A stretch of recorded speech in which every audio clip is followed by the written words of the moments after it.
الحمد للہ وکفا والصلاة والسلام علی عباده الذین اصطفى خصوصا علی افضلهم وخاتم النبیین محمد الامین وعلی آلہ وصحبہ اجمعین. اما بعد فقد قال اللہ تبارک وتعالی کما ورد فی سورة العنکبوت: اعوذ باللہ من الشیطان الرجیم بسم اللہ الرحمن الرحیم. اتل ما اوحی الیک من الکتاب واقم الصلاة ان الصلاة تنہی عن الفحشاء والمنکر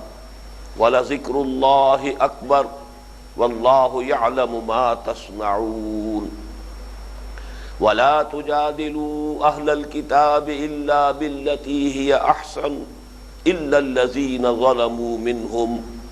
وقولوا آمنا بالذي انزل الينا وانزل اليكم والهنا والهكم واحد ونحن له مسلمون.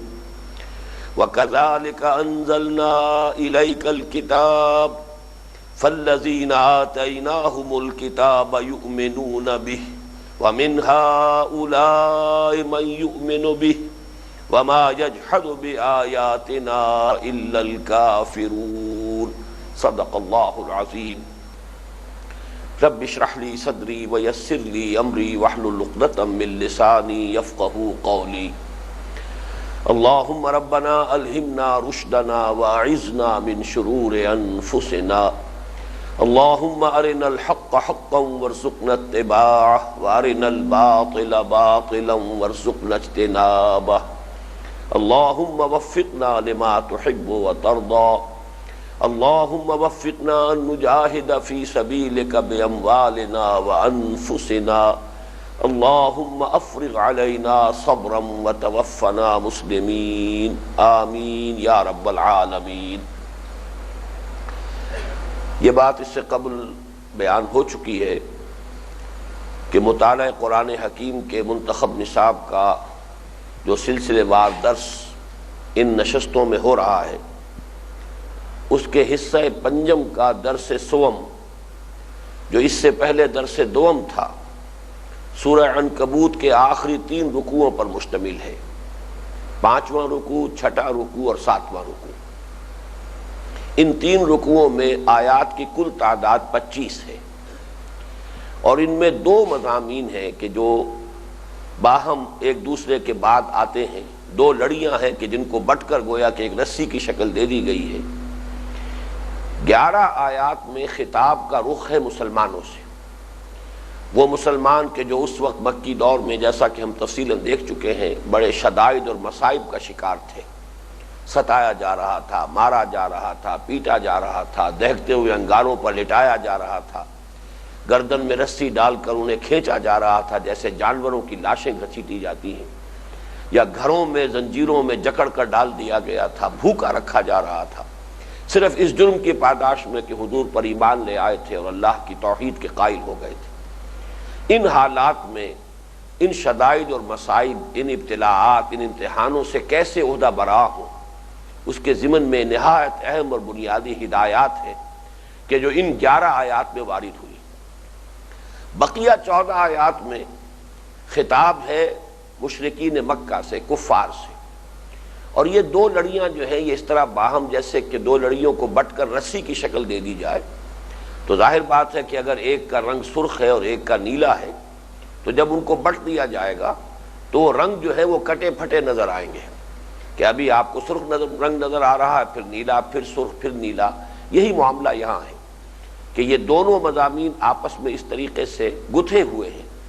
کہ پہلے 2 آیات میں، 3 آیات میں مسلمانوں سے خطاب ہے، پھر مشرکین و کفار سے خطاب ہے، پھر چند آیات میں جو بہت ہی اہم ہے پھر خطاب مسلمانوں سے ہے. اس کے بعد پھر جو ہے رخ. اور یہ میں نے جیسا کہ ابتدا میں عرض کیا تھا تعارف قرآن مجید کے ضمن میں کہ یہ قرآن کا عام انداز ہے، چونکہ قرآن کا اسلوب ہے خطبے کا. یہ مجموعہ خطبات الہیہ اس کو قرار دیا جا سکتا ہے. اور خطبے کا یہ گویا کہ ایک مستقل وصف ہوتا ہے. جب کوئی خطیب، کوئی اوریٹر کسی مجمع سے خطاب کرتا ہے تو کبھی وہ جو حاضر ہوتے ہیں ان سے مخاطب ہو جاتا ہے، کبھی جو وہاں موجود ہی نہیں ہوتے ان سے خطاب کرنے لگتا ہے۔ بھٹو صاحب کے خلاف تحریک چل رہی تھی تو جلسے میں خطیب اور مقررین جو ہے وہ گویا کہ بھٹو صاحب سے گفتگو شروع کر دیتے تھے، حالانکہ وہاں بھٹو صاحب موجود نہیں تھے۔ یا ایوب خان کے خلاف تحریک چل رہی تھی تو جلسوں میں للکارا جا رہا ایوب خان کو، حالانکہ ایوب خان وہاں موجود نہیں ہے۔ لیکن یہ کہ یہ خطبات کا ایک مشترک اسلوب ہے، اور اس میں یہ ہے کہ تحویل خطاب ہوتا ہے، ابھی ایک طرف رخ ہے، ابھی دوسری طرف رخ ہے۔ اور اسی کی مثال بارہا آ چکی ہے، جیسے کہ اسی سورہ مبارکہ سورہ عنکبوت کے پہلے رکوع میں ہم نے دیکھا تھا، وہاں بھی دو لڑیاں ہیں۔ ایک لڑی جو ہے وہ مسلمانوں کے ساتھ ہمدردی، ان کی دلجوئی، حوصلہ افزائی کے مضمون پر مشتمل تھی۔ ایک لڑی میں زجر اور ملامت، کیا تم نے یہ سمجھا تھا کہ محض زبانی دعویٰ ایمان پر چھوٹ جاؤ گے، تمہارا امتحان نہیں لیا جائے گا؟ اور دیکھ لو، اگر کوئی اللہ کی راہ میں جہاد کر رہا ہے، مصیبتیں جھیل رہا ہے تو اپنے لیے کر رہا ہے، اللہ پر کوئی احسان نہیں ہے۔ یہ زجر اور ملامت کا انداز ہے، لیکن ایک طرف دلجوئی کا انداز بھی ہے، حوصلہ افزائی کا انداز بھی ہے۔ یہ دونوں لڑیاں جو ہے پہلے رکوع کی جو 12 آیات ہیں، اس لیے کہ ایک آیت جو ہے وہ تو حروف مقطعات پر مشتمل ہے، الف لام میم، باقی 12 آیات کے اندر یہ دونوں لڑیاں جو ہیں بٹی ہوئی ہیں کہ ابھی ایک مضمون آیا زجر کا، ملامت کا، ڈانٹ ڈپٹ کا انداز ہے بظاہر، دوسرے میں دلجوئی ہے، حوصلہ افزائی ہے، ری ایشورنس ہے کہ تم یقیناً اللہ تعالیٰ سے ملاقات کی امید میں یہ سب کچھ جھیل رہے ہو، تو کبھی اس وسوسے کو قریب نہ پھٹکنے دینا کہ پتہ نہیں وہ وقت آتا ہے کہ نہیں آتا، وہ وقت آ کر رہے گا۔ من کان یرجو لقاء اللہ فإن اجل اللہ لآت، وہ وقت آ کر رہے گا، ملاقات ہوگی، تمہاری خدمات کی کو سراہا جائے گا، تمہیں خلعتوں سے نوازا جائے گا، تمہیں جنتوں میں روح و ریحان و جنت نعیم، اس کے تمہیں جو ہے نعمتیں میسر ہوں گی۔ تو یہ مضمون قرآن مجید میں یہ اسلوب جو ہے یہ بہت عام ہے۔ بہرحال 11 آیات جو ہے ان 25 آیات میں سے، ان میں خطاب ہے مسلمانوں سے، اور ہمارے جو اس منتخب نصاب میں جو سلسلہ مضامین ہے، جو ربط ہے، اس کے اعتبار سے اصل میں یہی 11 آیات ہمارے اس درس کی یوں سمجھیے کہ اصل مرکزی آیات ہیں۔ لیکن بقیہ 14 آیات میں بھی چونکہ بڑے اہم مضامین آئے ہیں اور دین کی بنیادی دعوت کے ضمن میں وہ باتیں بھی بڑی اہم ہیں، لہٰذا ان پر بھی ہم توجہ کریں گے، اگرچہ اصل جو مضمون ہے ہمارے اس منتخب نصاب کے ترتیب کے اعتبار سے وہ وہی 11 آیات ہیں۔ ان میں سے پہلی آیت کا ہم مطالعہ گزشتہ نشست میں مکمل کر چکے ہیں۔ اتل ما اوحی الیک من الکتاب واقم الصلاۃ ان الصلاۃ تنہی عن الفحشاء والمنکر ولذکر اللہ اکبر واللہ یعلم ما تصنعون۔ بلکہ اس کے ساتھ ہی ہم نے سورہ کہف کی جو ہم مضمون آیات ہیں 27 تا 29 ان کا بھی مطالعہ کیا تھا۔ اس پہلی آیت کا حاصل کیا تھا، اور وہ سورہ کہف کی بھی آیت نمبر 27 کا مضمون تھا، وہ یہ تھا کہ اس راہ میں شدائد اور مصائب پر صبر اور مصابرت کے لیے ایک مسلمان کے لیے، بندہ مومن کے لیے واحد سہارا ہے تعلق مع اللہ۔ اللہ کے ساتھ ذہنی، قلبی، روحانی رشتہ اگر قائم ہے، تعلق مضبوط ہے، تو انسان بڑی سے بڑی مصیبت کو جھیل جائے گا، بڑے سے بڑے امتحان میں ثابت قدم رہے گا، کامیاب ہوگا۔ لیکن اگر خدا نہ خواستہ یہ رشتہ کمزور پڑ جائے،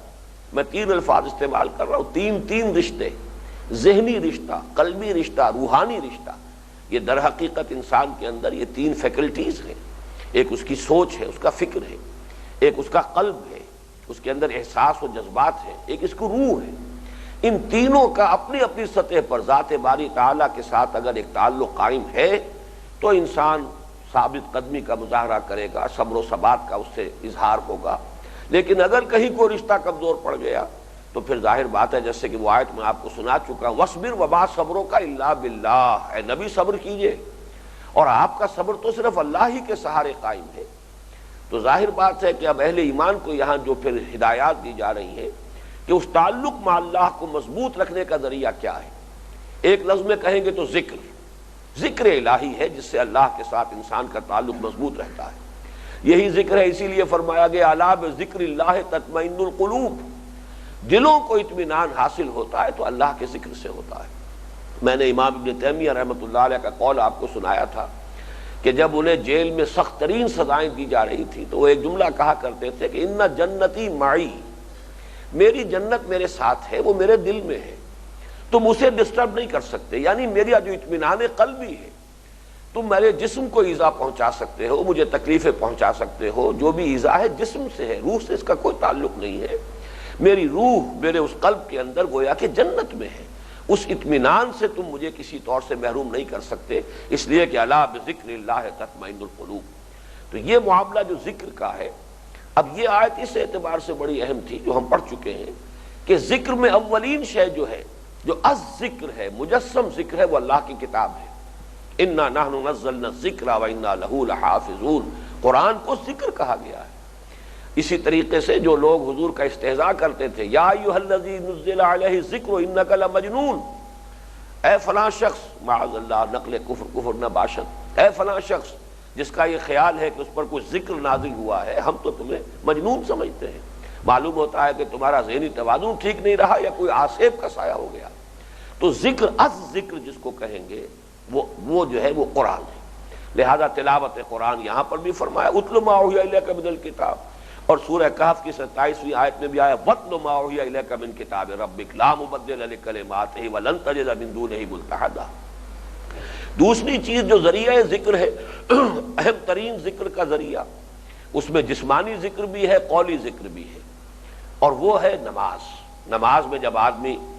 قنوت کی حالت میں کھڑا ہوتا ہے دس بستہ، یہ گویا کہ اس کا پورا جسم جو ہے اللہ کو یاد کر رہا ہے، اس کا جو انداز ہے کھڑے ہونے کا، اس کا رکوع ہے، اس کا سجود ہے، پھر اس میں نماز میں وہ سورہ فاتحہ پڑھ رہا ہے، تسبیح کر رہا ہے، ہر حرکت پر اللہ اکبر کہہ رہا ہے۔ تو اقم الصلاۃ لذکری۔ تیسری چیز جو آئی ہے اس آیت میں وَلَذِکْرُ اللَّهِ اکبر، اس کے دونوں مفہوم ہو سکتے ہیں، یہ بھی کہ گویا کہ انہی دونوں چیزوں کو ذکر کہا گیا کہ اللہ کا ذکر ہی سب سے بڑی شے ہے، اس راہ میں ثبات اور ثابت قدمی کا ایک ہی ذریعہ ہے اور وہ ذکر الہی ہے۔ اور یہ مفہوم بھی ہو سکتا ہے کہ یہاں ذکر سے اضافی ذکر مراد ہو، جسے ذکر کثیر کہا گیا سورہ جمعہ میں، وہ ہم پڑھ چکے ہیں کہ فَإِذَا قُضِيَتِ الصَّلَاةُ فَانتَشِرُوا فِي الْأَرْضِ وَابْتَغُوا مِن فَضْلِ اللَّهِ وَاذْكُرُوا اللَّهَ كَثِيرًا۔ جیسے کہ ہمارے اسی منتخب نصاب میں حصہ دوم میں درس تھا، سورہ آل عمران میں فرمایا الذین یذکرون اللہ قیاما وقعودا وعلی جنوبہم یتفکرون فی خلق السماوات والارض۔ تو یہ ذکر دوام جو ہے یا ذکر کثیر، اس کے لیے عدیہ معصورہ بھی ہے، اس کے لیے مختلف اذکار ہیں جو حضور نے تلقین فرمائے ہیں۔ ہر وقت انسان کسی کام میں بھی لگا ہوا ہو، اللہ کے ساتھ اس کی لو لگی رہے،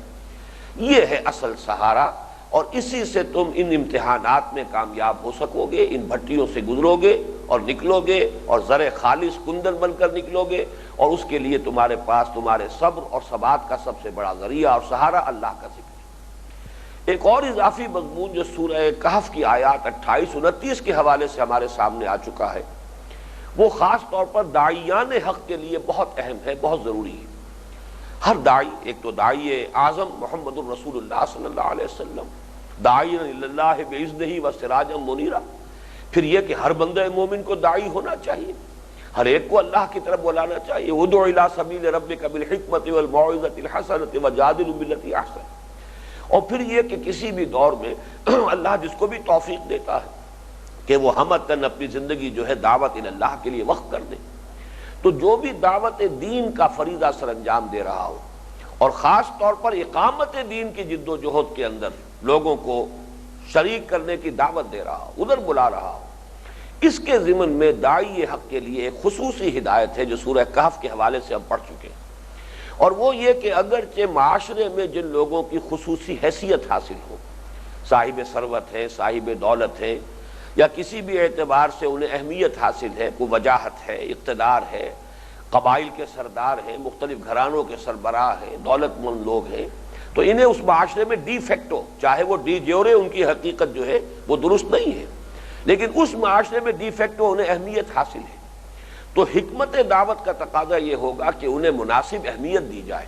ان کی طرف زیادہ توجہ کی جائے، اس لیے کہ ان میں سے ایک شخص بھی اگر دعوت کو قبول کر لیتا ہے تو وہ دوسرے سینکڑوں سے زیادہ بھاری ہوگا، جس کے لیے سب سے بڑا ثبوت یہ ہے کہ حضور نے حضرت عمر بن الخطاب رضی اللہ تعالیٰ عنہ، اس لیے میں کہہ رہا ہوں کہ وہ ایمان لے آئے، لیکن جب دعا حضور نے کی تھی اس وقت تک تو وہ ایمان نہیں لائے تھے، تو عمر بن الخطاب اور عمرو بن ہشام، یعنی جو ابو جہل کا اصل نام ہے، ان دونوں کا نام لے کر دعا کی کہ اللہ ان میں سے ایک کو تو ضرور میری جھولی میں ڈال دے، ان کو تو ضرور مجھ پر ایمان لانے کی توفیق عطا فرما دے۔ اس لیے کہ ان کی خصوصی حیثیت تھی، ان کی اہمیت تھی، ان کا ایمان لانا باقی عام جو لوگ ایمان لا رہے تھے ان میں سے 20 سے بڑھ کر اہم ہو سکتا تھا اس دعوت کے لیے۔ حضور کی معاذ اللہ کوئی ذاتی غرض کسی کے ساتھ وابستہ نہیں تھی، تو تقاضا یہ ہے بالفعل، لیکن اس میں بڑے اعتدال اور احتیاط کی ضرورت ہے۔ اگر یہ التفات العمراء کی طرف ضرورت سے زیادہ ہو جائے تو اس میں 3 قباحتیں پیدا ہو سکتی ہیں۔ پہلی قباحت یہ کہ اگر زیادہ ہی داعی حق جو ہے درپے ہو رہا ہو ان لوگوں کے اور ان کی طرف زیادہ ہی متوجہ ہو گیا ہو، تو اول تو ان کے دلوں میں خناس پیدا ہو سکتا ہے کہ ہمارا کوئی خاص ہی مقام ہے یا شاید ان کی کوئی ذاتی غرض ہم سے وابستہ ہے۔ ایک تو یہ رد عمل جو عین ممکن ہے۔ دوسرے یہ کہ ہو سکتا ہے کہ مسلمانوں میں سے جو فقراء ہیں، غرباء ہیں، جیسے اس وقت غلاموں کے طبقے سے ایمان لانے والے لوگ تھے، ان میں ایک احساس محرومی یا احساس کمتری پیدا ہو سکتا ہے۔ ہماری طرف وہ التفات نہیں ہے جو ان رؤسا کی طرف ہے، ہماری طرف وہ توجہ نہیں ہو رہی ہے کہ جو ان سرداران قریش کی طرف ہے۔ چنانچہ اس کے ضمن میں اہم ترین مقام ہے قرآن مجید کا سورہ عبس، جس طریقے سے حضور کو متوجہ فرمایا گیا ہے وہاں، اور الفاظ بظاہر خاصے سخت استعمال کیے گئے ہیں۔ عبس وتولی ان جاءہ الاعمی وما یدریک لعلہ یزکی او یذکر فتنفعہ الذکریٰ اما من استغنی فانت لہ تصدی۔ جو استغنا برت رہے ہیں اور اعراض کر رہے ہیں، آپ ان کے در پہ ہیں، ان کے پیچھے پڑے ہوئے ہیں۔ وہ اما من جاءک یسعی وہو یخشی فانت عنہ تلہی۔ اور جو چل کر آیا ہے، خود آیا ہے، طالب بن کر آیا ہے، اس کے دل میں اللہ کی خشیت ہے، خوف ہے، آپ اس سے کچھ بے اعتنائی برت رہے ہیں۔ تو یہ ایک احساس ہو سکتا ہے ان فقراء اور غرباء کے دلوں میں۔ اور تیسری بات کہ خود دعوت حق کی بے وقتی ہو سکتی ہے۔ دعوت حق کا اپنی جگہ پر ایک مقام ہے، اس کا وقار ہے، یہ ایک عظیم ترین دولت ہے جو سامنے پیش کی جا رہی ہے، اس کی بے وقری نہیں ہونی چاہیے۔ جیسے کہ سورہ کہف کی اس آیت میں ہم نے دیکھا کہ یہ تو حق ہے، قل الحق من ربکم فمن شاء فلیؤمن ومن شاء فلیکفر۔ کہہ دیجئے نبی یہ حق ہے تمہارے رب کی طرف سے جو میں پیش کر رہا ہوں، تو جو چاہے ایمان لائے اور جو چاہے کفر کرے، مجھے اس کی کوئی پرواہ نہیں ہے۔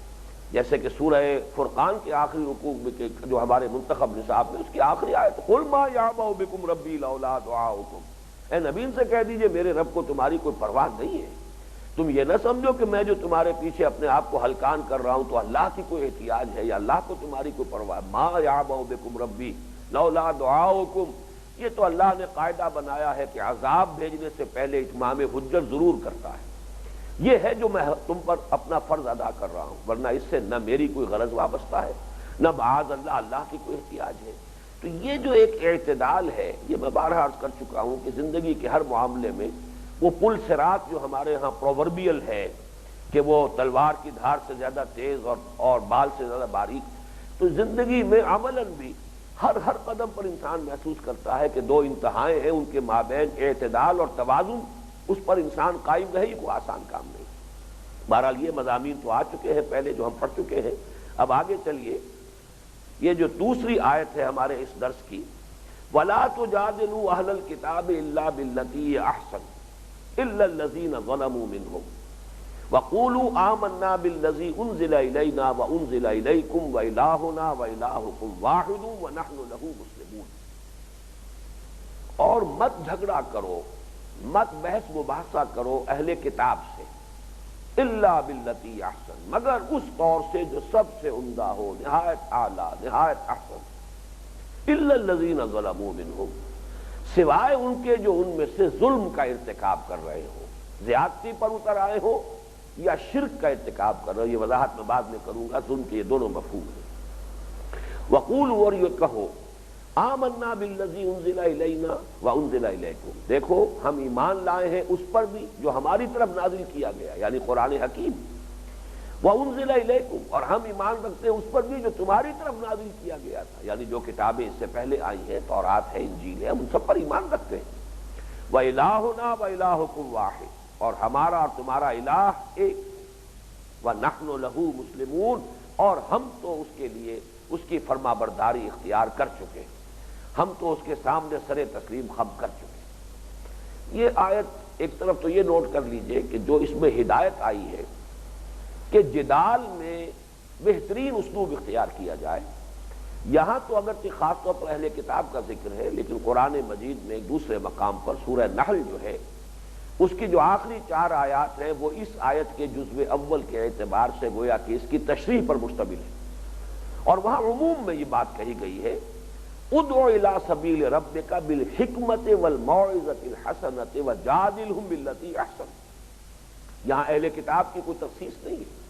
یہاں تو گویا کہ دعوت کی بنیادی ایک یعنی شرط کے طور پر یہ بات بیان کی جا رہی ہے، اور یہ مقام جو ہے سورہ نحل کی یہ آیت نمبر 124 جو ہے وہ تو واقعہ یہ ہے کہ دعوت اور تبلیغ کے ضمن میں قرآن مجید کے اہم ترین مقامات میں سے 125 نمبر ہے اس آیت مبارکہ کا کہ بلاؤ اپنے رب کے راستے کی طرف بالحکمہ، سب سے پہلے حکمت کے ساتھ، دانائی کے ساتھ۔ اس میں حکمت عملی بھی مراد ہے، اور حکمت سے مراد برہان، دلیل، اس لیے کہ جو ٹاپ موسٹ ٹیئر ہوتا ہے کسی معاشرے کا، سب سے اوپر کے لوگ وہ جنہیں ہم کہتے ہیں کہ یہ انٹلیکچوئلز پر مشتمل ہوتا ہے، انٹیلیجنسیا ہے، یہ برین ٹرسٹ ہے سوسائٹی کا، وہ ظاہر بات ہے کہ وعظ و نصیحت سے متاثر نہیں ہوتا، اسے دلیل کی ضرورت ہوتی ہے، برہان چاہتا ہے۔ جیسے قرآن مجید خود بھی دلیل طلب کرتا ہے، قل ہاتوا برہانکم ان کنتم صادقین، لاؤ نا کوئی دلیل اگر ہے تو لاؤ۔ ظاہر بات ہے اگر آپ دلیل مانگتے ہیں تو دوسرے کو بھی دلیل مانگنے کا حق حاصل ہے۔ تو سب سے پہلی سطح جو ہے دعوت کی وہ دلیل کے ساتھ، برہان کے ساتھ، کہ جس میں دعوت کو پیش کیا جا رہا ہو مبرہن کر کے، مدلل کر کے،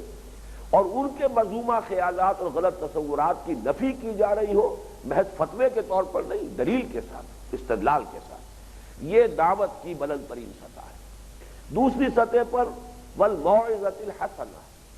موعظہ حسنہ یعنی یہ کہ بہت اچھی نصیحت،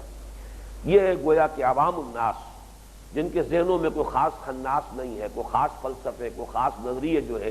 انہوں نے کوئی ڈیرے نہیں ڈالے ہوئے ہیں، لیکن یہ کہ بس ایک عدم توجہی ہے، اور ان کو یوں کہا جا سکتا ہے کہ ان کے اذہان جو ہے کلین سلیٹس کے مانند ہے کہ جن پر انسان جو چاہے لکھ دے۔ ایک تختی وہ ہے کہ جس کے اوپر پہلے سے کچھ لکھا ہوا ہے، اسے تو دھونا پڑے گا، صاف کرنا پڑے گا، تب آپ اس پر کچھ لکھ سکیں گے۔ ایک تختی ہے کہ جو آپ کو صاف مل گئی ہے، اس پر آپ کو آزادی ہے، سہولت حاصل ہے، جو چاہیں لکھ دیں۔ تو یہ عوام الناس کی جو ہے ذہنوں کی تختی، یہ سادہ تختی ہے، یہ کلین سلیٹ ہے، اس پہ آسانی سے آپ لکھ سکتے ہیں۔ صرف یہ ہے کہ اسلوب اچھا ہو، کسی کے دل کو نہ دکھایا جائے، کسی کی سینسٹیوٹیز جو ہے انہیں خام خواہ جو ہے ان کو ایکسپلائٹ نہ کیا جائے، ان کو مجروح نہ کیا جائے۔ اگر یہ آپ کر رہے ہیں اور خلوص سے بات کریں، آدمی یہ محسوس نہ کرے کہ یہ مجھ پر اپنی دھونس جمانا چاہ رہا ہے، بلکہ وہ یہ محسوس کرے کہ جو کچھ مجھ سے کہہ رہا ہے میری خیر خواہی میں کہہ رہا ہے، میری بھلائی کے لیے کہہ رہا ہے۔ تو یہ از دل خیزت بر دل ریزت، دل سے بات ابھرے گی، دل سے جو بات نکلتی ہے اثر رکھتی ہے، پر نہیں طاقت پرواز مگر رکھتی ہے، دل سے ابھرے گی، دل پر جا اترے گی۔ تیسری سطح ہوتی ہے وَجَادِلْهُمْ بِالَّتِي أَحْسَنُ، کچھ لوگوں کے ساتھ جو کچھ جھگڑالو ہوں، جو کچھ بحث و تبحیث میں الجھنا چاہیں، جدال بھی کرنا پڑتا ہے۔ یہ جدال جو ہے باب مفاعلہ سے مجادلہ، جیسے مفاعلہ سے مجاہدہ بھی ہے، جہاد بھی ہے، مقاتلہ بھی ہے، قتال بھی ہے، منافقہ بھی ہے اور نفاق بھی ہے، اسی طرح مجادلہ بھی ہے، جدال بھی ہے۔ تو جدال اصل میں لفظ استعمال کیا ہے قرآن نے، اگرچہ عام الفاظ میں ہمارے ہاں عام زبان میں لفظ مناظرہ استعمال ہوتا ہے۔ مناظرہ ہے، بحث و تبحیث ہو رہی ہے، دو فریقوں کے اسپوکس مین ہیں اور وہ آمنے سامنے آ گئے ہیں، اور لوگوں کا جم گھٹا بھی ہے، اور وہاں پر دلائل دیے جا رہے ہیں، دوسرے کی بات کاٹی جا رہی ہے۔ تو مناظرے کا لفظ تو قرآن میں نہیں آیا ہے، مجادلہ کا لفظ آیا۔ جدل کہتے ہیں، جھگڑا ہے، جدال ہے، آپ کا ایک موقف ہے، میرا ایک موقف ہے،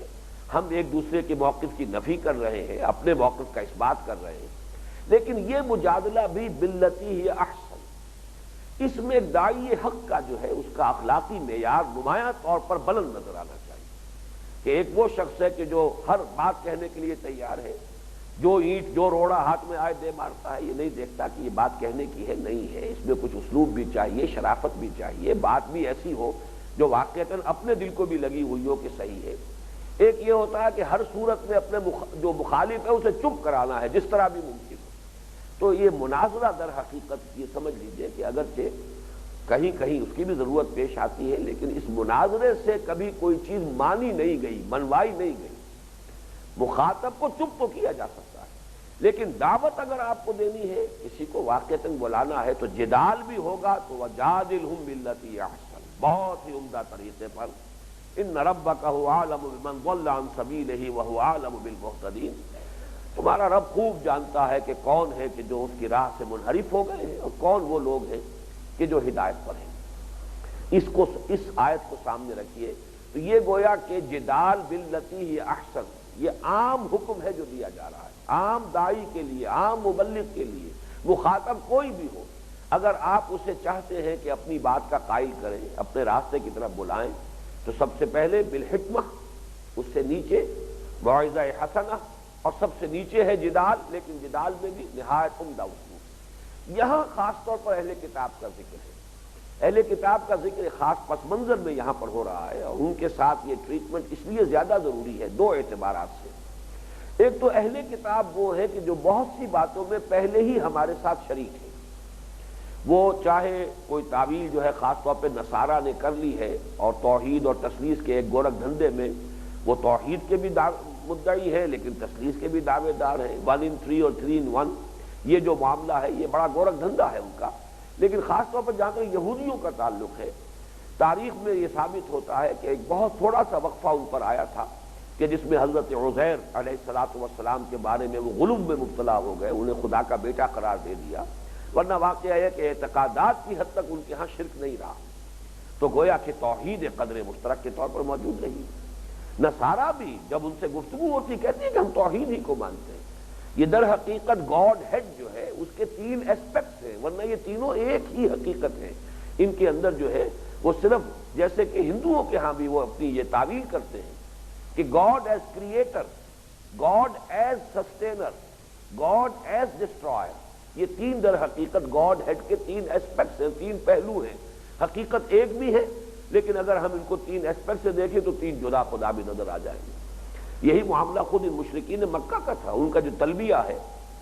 لبیک اللہم لبیک لبیک لا شریک لک لبیک الا شریکا تملکہ وما ملک، یہ تھا کہ جو مشرکین کا تلبیہ تھا کہ ہم حاضر ہیں پروردگار، ہم حاضر ہیں تیرے ساتھ کوئی شریک نہیں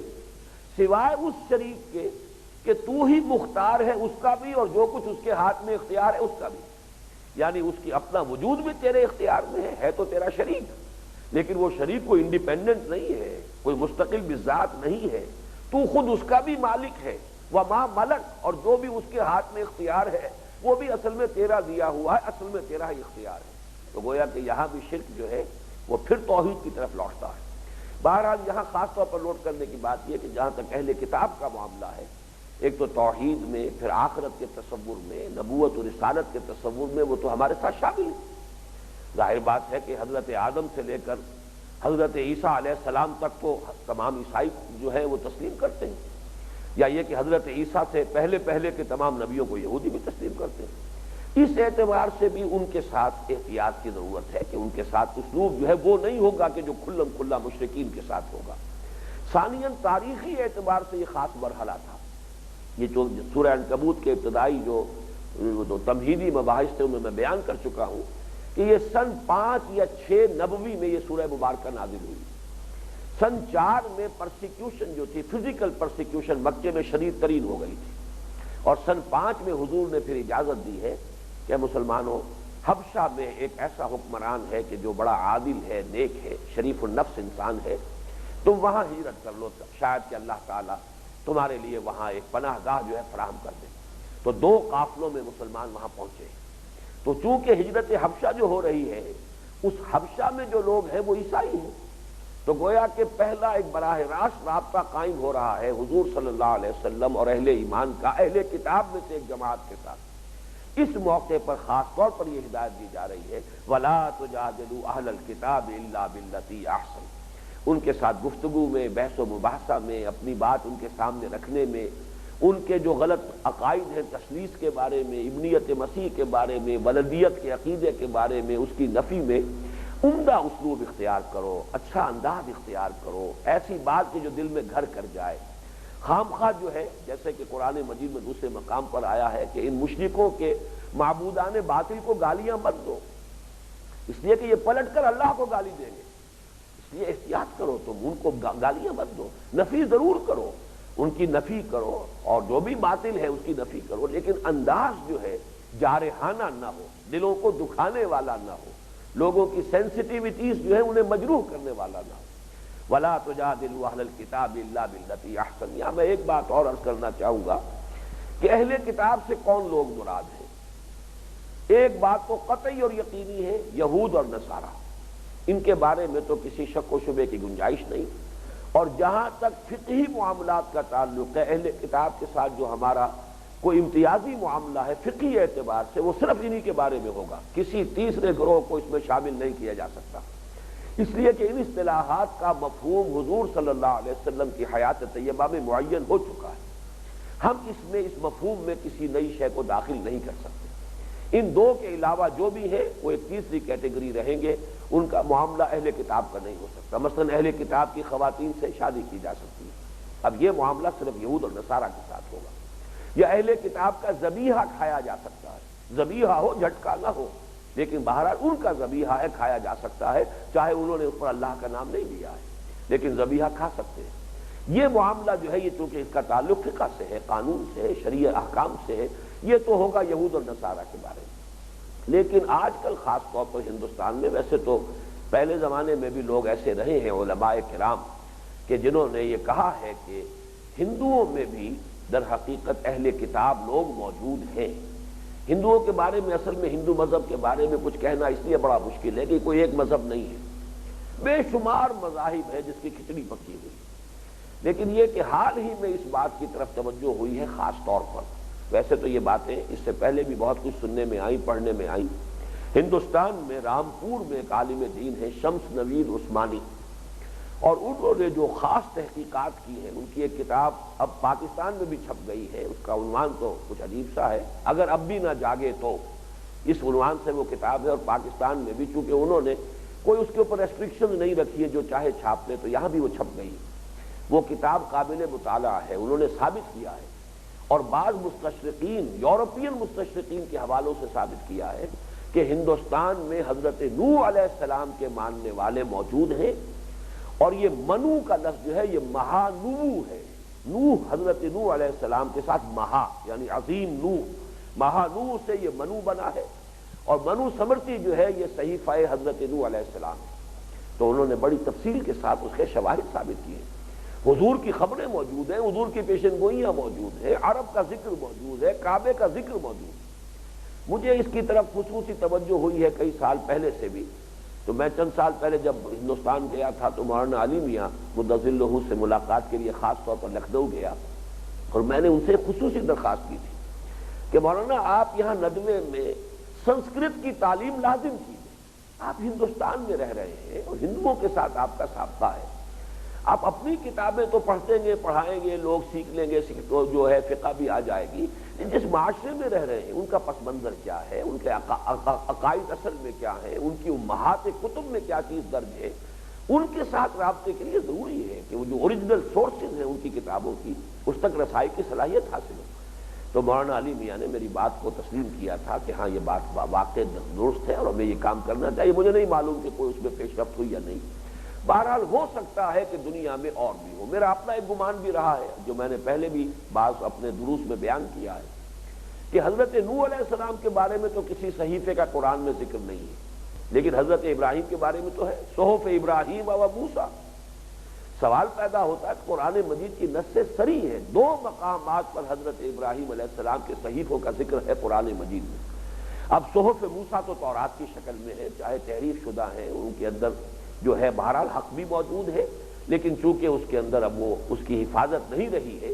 لہذا ہم اس کو دلیل کے طور پر استعمال نہیں کر سکتے، حجت نہیں بن سکتی۔ جو چیزیں قرآن کے نقشے میں فٹ بیٹھ جائیں گی، جس کی نفی قرآن نہیں کرتا، وہ قابل قبول ہوگی، جہاں کوئی تصادم ہوگا، جہاں کوئی تضاد ہوگا، رد کر دیں گے۔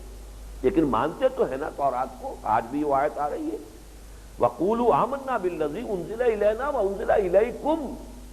کہو اے مسلمانوں ان سے کہ ہم ایمان رکھتے ہیں اس پر بھی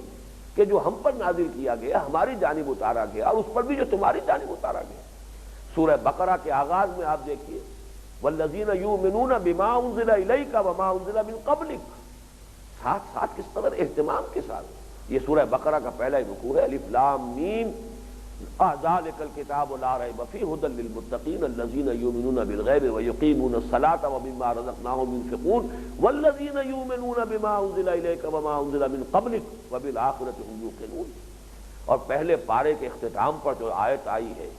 قولوا آمنا باللہ وما انزل الینا وما انزل الی ابراہیم واسماعیل واسحاق ویعقوب والاسباط وما اوتی موسیٰ وعیسیٰ وما اوتی النبیون من ربہم لا نفرق بین احد منہم ونحن لہ مسلمون۔ تو اس شد و مت کے ساتھ قرآن کہتا ہے کہ ہم تو جو بھی وحی آئی ہے اللہ کی طرف سے کسی بھی نبی پر کسی بھی رسول پر اس پر ایمان رکھتے ہیں۔ اب ظاہر بات ہے کہ حضرت ابراہیم کا خاص طور پر جب تذکرہ ہوا ہے تو کہیں تو صحیفے ہونے چاہیے۔ میں نے بعض چونکہ اپنشدوں کا مطالعہ کیا تھا انگریزی ترجمے کا، مجھے محسوس ہوا تھا کہ ہو سکتا ہے کہ یہ صحف ابراہیم ہو اور برہما کا لفظ جو ہے ان کے ہاں وہ حضرت ابراہیم ہی کے نام کی بگڑی ہوئی شکل ہو، وہ ڈیٹی بنا لیا گیا، انہیں معبود کا درجہ دے دیا گیا۔ تو حضرت مسیح کو اگر خدا کا بیٹا بنا دیا گیا تو حضرت ابراہیم تو جد امجد ہے حضرت مسیح علیہ السلام کے، اگر انہیں کسی نے خدائی میں شریک کر دیا ہو تو کون سی بڑی بات ہے۔ تو یہ چیزیں ہیں کہ جن کو ذہن میں رکھیے کہ یہ امکانات موجود ہیں، اس کی نفی ہم نہیں کر سکتے۔ جیسے انبیاء اور رسل کے بارے میں اصول ہے کہ تعین کے ساتھ تو صرف انہی کو مانا جائے گا جن کا نام قرآن میں آیا ہے، لیکن ہم جانتے ہیں کہ اس کے علاوہ بے شمار نبی آئے ہیں۔ وَرُسُلًا قَدْ قَصَصْنَاهُمْ عَلَيْكَ مِنْ قَبْلُ وَرُسُلًا لَمْ نَقْصُصْهُمْ عَلَيْكَ۔ اے نبی وہ بھی رسول ہیں جن کا کہ ذکر ہم نے آپ پر کیا ہے، قرآن میں تذکرہ موجود ہے، اور ایسے بھی رسول ہیں جن کا ذکر ہم نے نہیں کیا۔ تو ہم مانتے ہیں کہ بہت رسول آئے، بلکہ بعض روایات کی روح سے 313 تو ہے رسول اور 1.25 لاکھ جو ہے وہ نبی آئے دنیا، جبکہ قرآن مجید میں زیادہ سے زیادہ 28 حضرات کا نام ہے غالباً، اگر میری حافظہ جو ہے وہ غلطی نہیں کر رہا۔ تو اس اصول سے نوٹ کر لیجئے، البتہ جو بھی شرعی احکام ہیں ان کے اعتبار سے اہل کتاب صرف یہود اور نصارہ کو مانا جائے، البتہ یہ کہ اور دوسرے انبیاء کے صحیفے بگڑی ہوئی شکل میں دنیا میں ہوں اور دوسرے لوگ بھی اس معنی میں اہل کتاب کے حکم میں آ جائیں، اس کے ہم امکان کی نفی نہیں کر سکتے۔ وَلَا تُجَادِلُوا أَهْلَ الْكِتَابِ إِلَّا بِالَّتِي أَحْسَنُ إِلَّا الَّذِينَ ظَلَمُوا مِنْهُمْ۔ اب یہ جو یہاں پر استثناء آ رہا ہے سوائے ان کے کہ جو ان میں سے ظلم کریں۔ ظلم کے دو مفہوم ہیں جو قرآن مجید میں بار بار آتے ہیں، ایک تو زیادتی، تعدی، کسی کی حق تلفی کرنا، گویا کہ اگر کوئی شخص جو ہے بد کلامی پر اتر آیا ہے، کوئی شخص ہے کہ جو آپ پر صریح زیادتی کر رہا ہے مخاطبے میں، گفتگو میں، تو الا الذین ظلموا کا اس پر بھی اطلاق ہو جائے گا۔ اور الا الذین ظلموا کا امام راضی نے یہ مفہوم دیا ہے کہ اس سے مراد ہے شرک، کیونکہ قرآن مجید نے اس کو اس معنی میں استعمال کیا کثرت کے ساتھ، جیسے کہ وہ آیت مبارکہ جو ہے کہ جو سورہ انعام میں آئی ہے جس میں فرمایا گیا ای الفریقین احق بالامن ان کنتم تعلمون الذین آمنوا ولم یلبسوا ایمانہم بظلم اولئک لہم الامن وہم مہتدون۔ دونوں فریقوں میں سے امن کا زیادہ مستحق کون ہے؟ بتاؤ اگر تم جانتے ہو۔ امن تو وہ اسی کو ملے گا جو ایمان لائیں اور اپنے ایمان میں ظلم کی کوئی آمیزش نہ ہونے دے۔ اب صحابہ کرام گھبرا گئے، کون شخص ہوگا کہ ظلم کی کوئی بھی آمیزش نہ ہو رہی ہو؟ انسان اپنی جان پر ظلم کر بیٹھتا ہے، کسی پر کوئی زیادتی کر بیٹھتا ہے، کبھی ارادے سے کرتا ہے، کبھی بے ارادہ غیر ارادی طور پر کسی پر کوئی زیادتی اور حق تلفی ہو جاتی ہے۔ تو گھبرا کر صحابہ نے عرض کیا حضور ایسا کون شخص ہوگا جس نے کبھی کوئی ظلم نہ کیا؟ آپ نے فرمایا یہاں ظلم سے مراد شرک ہے، اور پھر وہ آیت مبارکہ آپ نے جو ہے اس کو حوالے کے طور پر، دلیل کے طور پر وہ آیت پڑھی آپ نے جو ہمارے منتخب نصاب میں شامل ہے، اس کے حصہ اول کا جو درس سوم ہے کہ حضرت لقمان علیہ السلام کے ذکر پر جو آیات ہے قرآن مجید میں، اس میں جو آیا کہ یا بنی لا تشرک باللہ ان الشرک لظلم عظیم، اے میرے بچے اللہ کے ساتھ شرک مت کرنا، یقیناً شرک بہت بڑا ظلم ہے۔ تو ظلم کے معنی شرک بھی، اس سے یہ مفہوم نکالا گیا کہ یہاں الا الذین ظلموا منہم، اس سے مراد مشرکین۔ بہرحال اس کو عام رکھیے، لیکن اصل مسئلہ جو یہاں پر ہے جو تفسیری ہے اور جو اس کو تعویل کے اعتبار سے اہمیت حاصل ہے وہ یہ ہے کہ یہ دو الا جمع ہو گئے، وَلَا تُجَادِلُوا أَهْلَ الْكِتَابِ إِلَّا بِالَّتِي أَحْسَنُ إِلَّا الَّذِينَ ظَلَمُوا مِنْهُمْ۔ اب اس آیت سے مراد کیا ہوگی؟ دو امکانات ہیں، یا تو یہ کہ دو الا اپنے آپ کو کینسل کر دیں گے ایک دوسرے کو، اس کا مطلب یہ لا تجادلوا کا حکم جو ہے نہیں جو ہے وہ قائم رہے گی، ایسے لوگوں سے سرے سے کلام یہ نہ کرو، ایسے لوگوں کو منہ نہ لگاؤ جو ظالم ہیں، جو بد کلامی پر اتر آئے ہیں، جو غلط انداز اختیار کرتے ہیں یا جو شرک کے اوپر اڑ گئے ہیں، اب ان سے گفتگو نہ کرو، ان سے بحث نہ کرو۔ یہ ہمارے منتخب نصاب میں سورہ فرقان میں بھی آیا ہے، وَإِذَا خَاطَبَهُمُ الْجَاهِلُونَ قَالُوا سَلَامًا، جب ان سے جاہل جو ہے الجھتے ہیں تو وہ کہتے ہیں سلام، میں ہم آپ سے بحث نہیں کرنا چاہتے، الجھنا نہیں چاہتے، سلام کہہ کے رخصت ہو جاؤ، خام خواہ ان کے ساتھ بحث میں، مباحثے میں، مجادلے میں الجھو نہیں۔ اور یہی یہ سورہ قصص جو ہے سورہ عنکبوت سے متصل قبل جو ہے سورہ قصص ہے، اگرچہ جوڑا تو سورہ عنکبوت کا سورہ روم ہے، سورہ قصص کا سورہ نمل ہے، لیکن جیسے اور مقامات پر بھی ہم نے دیکھا ہے کہ دو جوڑے آپس میں مربوط ہو جاتے ہیں۔ سورہ صف اور سورہ جمعہ ایک جوڑا ہے، سورہ منافقون، سورہ تغابن دوسرا جوڑا ہے، لیکن یہ کہ سورہ جمعہ اور سورہ منافقون جو ہے وہ بھی بہت آپس میں مربوط ہیں، جڑے ہوئے ہیں۔ اس کی مثال آ چکی ہے، اس لیے کہ حال ہی میں ہم نے سورہ منافقون کا مطالعہ کیا ہے، وہی معاملہ یہاں بھی۔ تو سورہ عنکبوت اور سورہ قصص کے مضامین میں بھی بڑا گہرا ربط ہے، اور وہاں یہ واقعہ دیا گیا ہے کہ کچھ لوگ جو حبشہ سے ایمان لے آئے، عیسائی، وہ لوگ کہ جب مسلمان وہاں گئے تو ظاہر بات ہے کچھ نہ کچھ دعوت وہاں پھیلی، وہاں سے کچھ لوگ آئے، کچھ ان کے دل مائل ہو چکے تھے، تحقیق حال کے لیے مکے چل کر آئے، عیسائیوں کا ایک وفد آیا کہ جا کر حضور سے ملے، دیکھیں، گفتگو کریں، کوئی اگر اشکالات اگر ان کے باقی رہ گئے تھے انہیں حل کر لیں۔ وہ لوگ آئے، چند دن مکے میں مقیم رہے، اور پھر واپس جا رہے تھے کہ وہ جو مشرکین مکہ ہیں انہوں نے ان پر فکریں چست کرنے شروع کی کہ دیکھو ان پاگلوں کو، اچھے بھلے ان کے پاس تو بہتر دین تھا، بہتر عقیدہ تھا، یہ آئے ہیں یہاں آ کر وہ اپنا دین بھی جو ہے اس کو ضائع کرنے کے لیے، گنوانے کے لیے۔ تو اس موقع پر کہا گیا ہے وَإِذَا سَمِعُوا اللَّغْوَ أَعْرَضُوا عَنْهُ وَقَالُوا لَنَا أَعْمَالُنَا وَلَكُمْ أَعْمَالُكُمْ سَلَامٌ عَلَيْكُمْ لَا نَبْتَغِي الْجَاهِلِينَ۔ جب وہ اہل مکہ نے، مشرکین مکہ نے ان سے الجھنے کی کوشش کی، جب انہوں نے وہ لغو باتیں سنی، تانے ان کے اوپر کسے جا رہے ہیں، فکرے چست کیے جا رہے ہیں، یہ پاگل ہو گئے، اچھے بھلا ان کا دین تھا، کہاں سے چل کر آئے ہیں اپنا دین برباد کرنے کے لیے، یہاں سے کیا لے کر جا رہے ہیں، گمراہی لے کر جا رہے ہیں۔ تو انہوں نے جب یہ سنا وَإِذَا سَمِعُوا اللَّغْوَ أَعْرَضُوا عَنْهُ، تو انہوں نے اس سے اعراض کیا، اس کی طرف متوجہ نہیں ہوئے۔ وَقَالُوا لَنَا أَعْمَالُنَا وَلَكُمْ أَعْمَالُكُمْ، یہ ہے وہ اسلوب کہ جس کی مثال یہاں بھی آ رہی ہے آج کے درس میں۔ انہوں نے کہا بھائی ہمارے لیے ہمارے عمل ہیں، آپ کے لیے آپ کے عمل ہیں، سلام علیکم، آپ پر سلامتی ہو، ہم تو آپ کو دعا ہی دیں گے، اللہ تعالیٰ آپ کو بھی اسلام کی کوئی قبول کرنے کی توفیق عطا فرمائے۔ لا نبتغی الجاہلین، ہم جاہلوں سے الجھنا نہیں چاہتے، ہم آپ کے در پہ نہیں ہونا چاہتے، ہمارے لیے ہمارا دین ہے، تمہارے لیے تمہارا دین ہے، ہمارے لیے ہمارے اعمال ہے، تمہارے لیے تمہارے اعمال۔ تو یہ دو گویا کہ مثالیں ہو گئیں کہ وَإِذَا خَاطَبَهُمُ الْجَاهِلُونَ قَالُوا سَلَامًا، سورہ فرقان میں فرمایا، یہاں فرمایا وَإِذَا سَمِعُوا اللَّغْوَ أَعْرَضُوا عَنْهُ وَقَالُوا لَنَا أَعْمَالُنَا وَلَكُمْ أَعْمَالُكُمْ سَلَامٌ عَلَيْكُمْ لَا نَبْتَغِي الْجَاهِلِينَ۔ تو گویا کہ ایک رائے یہ ہے کہ اس آیت مبارکہ میں جو کہا گیا إِلَّا الَّذِينَ ظَلَمُوا مِنْهُمْ، سوائے ان کے کہ جو ان میں سے ظلم کرے، تو یہاں در حقیقت دو الا جب جمع ہو گئے، دو نفی جمع ہو کر گویا کہ دونوں نے ایک دوسرے کو نیوٹرلائز کیا، تو ولا تو جادلو، ان سے بات ہی نہ کرو، ان کے در پہ نہ ہو، ان سے مت الجھو، جو وہ کہتے ہیں ان کو کہنے دو، سلام کرو، رخصت ہو جاؤ۔ اور ایک رائے یہ کہ نہیں، یہاں جواب دینے کی ایک اجازت دی جا رہی ہے، ایسا بھی وقت ہوتا ہے، ایسا بھی موقع ہوتا ہے، اس کی بھی ضرورت پیش آتی ہے کہ ترکی بترکی جواب دینا پڑتا ہے۔ چنانچہ سورہ نحل کی جو آیت میں آج آپ کو کوٹ کر رہا تھا، سورہ نحل کے آخری حصے سے، وہاں بھی ہدایت دی گئی ہے وَإِنْ عَاقَبْتُمْ فَعَاقِبُوا بِمِثْلِ مَا عُوقِبْتُمْ بِهِ، اگر کبھی جواب دینا ہی ہو، بدلہ لینا ہی ہو، تو دیکھو جتنی کچھ تم پر زیادتی کی گئی ہو اس سے زیادہ نہیں، بس اتنی ہی زیادتی تم بھی کرنے کے روادار ہو۔